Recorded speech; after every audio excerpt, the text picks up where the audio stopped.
ശാപത്തെയും അനുഗ്രഹത്തെക്കുറിച്ച് കേൾക്കുമ്പോൾ when we hear about the teaching on the curse and blessing, നമ്മുടെ ഉള്ളിലേക്ക് വരുന്ന ആദ്യത്തെ പുസ്തകം ആവർത്തന പുസ്തകമായിരിക്കും. and Deuteronomy is the first book that comes to our mind. അഞ്ചാമത്തെ പുസ്തകമാണ് ബൈബിളിലെ ആവർത്തന പുസ്തകം. Deuteronomy is the fifth book of the Old Testament. ആവർത്തന പുസ്തകത്തിന് പേര് അതിന്റെ ആ വാക്കുപോലെ തന്നെ അർത്ഥമുള്ളതാണ്.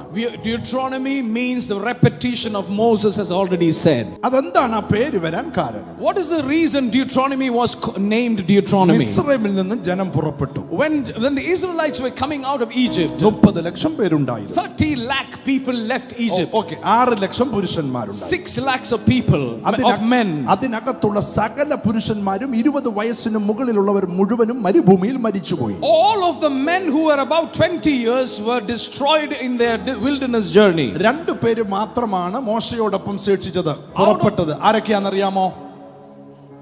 2 people were left in that generation to serve along with the next generation. Who were they? യോശുവയും കാലേബും. നല്ലൊരു കൈയടി കൊടുത്താട്ടെ. Joshua and Caleb. Come on, clap your hands for them. Amen. അതിന്റെ അർത്ഥം 40 വർഷം കഴിഞ്ഞപ്പോൾ ഈ 3 പേര് തന്നെ നല്ല. That doesn't mean that these people came through after 40 years. അവർ 3 മാത്രമല്ല. It is not just the 3 of them. മരുഭൂമിയിൽ നിന്ന് കുഞ്ഞുങ്ങൾ ജനിച്ചു, മരുഭൂമിയിൽ വെച്ച്. There were many children who were born in that journey in the wilderness. 40 വർഷം ഉണ്ടായിരുന്നു. And it was 40 years in the wilderness. 10,000 ചെറുപ്പക്കാർ ഉയർന്നു വന്നു. And so many young people were born in that journey. എന്നാൽ ദൈവത്തിന്റെ അത്ഭുതം കണ്ട പഴയ തലമുറ മാറിപ്പോയി.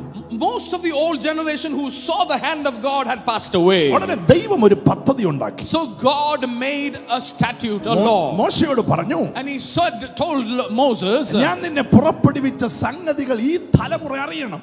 I want the next generation to know what I have done for the previous generation. ആകാശത്ത് കൂടെ അത്ഭുതം ചെയ്തത്, കരയിലൂടെ അത്ഭുതം ചെയ്തത്, കടലിലൂടെ അത്ഭുതം ചെയ്തത് ഇവർക്ക് അറിയില്ല, അവരറിയണം. The next generation should know the miracles I have done in the skies, on the land and the sea. അതുകൊണ്ട് ഞാൻ അറിയിച്ചതും പറഞ്ഞതും ചെയ്തതുമെല്ലാം നീ എഴുതാൻ പറഞ്ഞു. So I want you to write down all these miracles which you have seen for the next generation to know. അങ്ങനെ മരുഭൂമിയിൽ നടന്ന ദൈവപ്രവർത്തികൾ എഴുതിയതാണ് ആവർത്തന പുസ്തകം. So Deuteronomy was a history of all the events that took place in the wilderness journey. തൈര് കടഞ്ഞെടുത്ത് വെണ്ണ എന്നതുപോലെ 40 വർഷത്തെ കാര്യങ്ങളെ മുഴുവനും കൂടെ ക്രോഡീകരിച്ച് ഒരു പുസ്തകമാക്കി.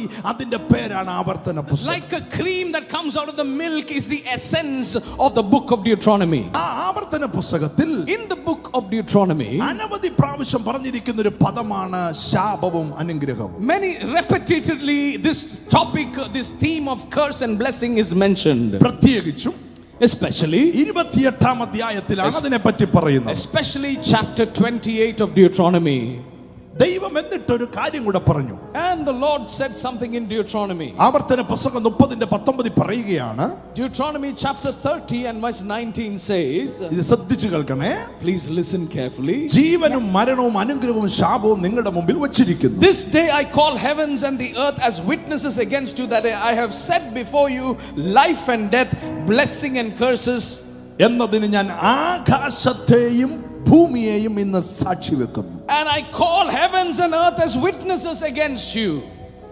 അതുകൊണ്ട് നീയും നിന്റെ സന്തതിയും ജീവിച്ചിരിക്കേണ്ടതിന്, so that your children and your descendants may live.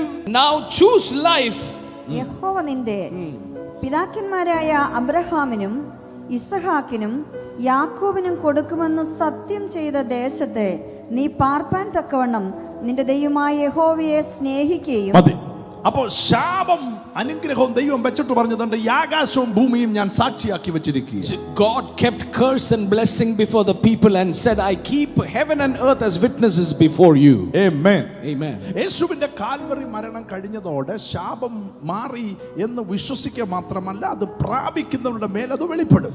People who have believed that Jesus has dealt with the cross and receive it into their life, they will be free from the bondages of the curse. എന്നാൽ പൂർണ്ണമായി ആ ശാപം മാറിയ ഇല്ല എന്നുള്ളതിന്റെ തെളിവാണ് the curses still abide, then these signs shall follow. ഉൽപ്പത്തി 3-ാം അധ്യായത്തിൽ പറഞ്ഞു സ്ത്രീ വേദനയോടെ പ്രസവിക്കും. In Genesis chapter 3, one of the result of a curse was a painful childbearing for a woman. കാരണം ഇത് ശാപമാണ്. Because that is the result of a curse. അത് യേശു കാൽവറിയിൽ മാറ്റിയെന്ന് ഞാൻ വിശ്വസിക്കുന്നു എന്ന് പറഞ്ഞ് അവരതിനെ പ്രാപിച്ചു. Amen. There is a sister in Chhattisgarh who said the curses of labor pain has been removed, and she held on to it and gave birth to a labor-free, pain-free delivery. രണ്ടാമത്തെ ശാപമാണ് നീ വിയർപ്പോടെ അപ്പം കഴിക്കും. The next curse was you will eat your bread with sweat on your brow. പാമ്പിനെ നോക്കി ശപിച്ചു നീ ഇഴയും. And God looked at the serpent and said, you will crawl on your belly on the ground. അതുവരെ അത് പറക്കുവോ നടക്കുവോ ഒക്കെ ആയിരുന്നു, പക്ഷെ അന്ന് തൊട്ട് ഇഴയാൻ തുടങ്ങി. Up until then it used to walk upright, but from the day it was cursed, it began to crawl on its belly. ഭൂമിയെ നോക്കി ദൈവം ശപിച്ചു.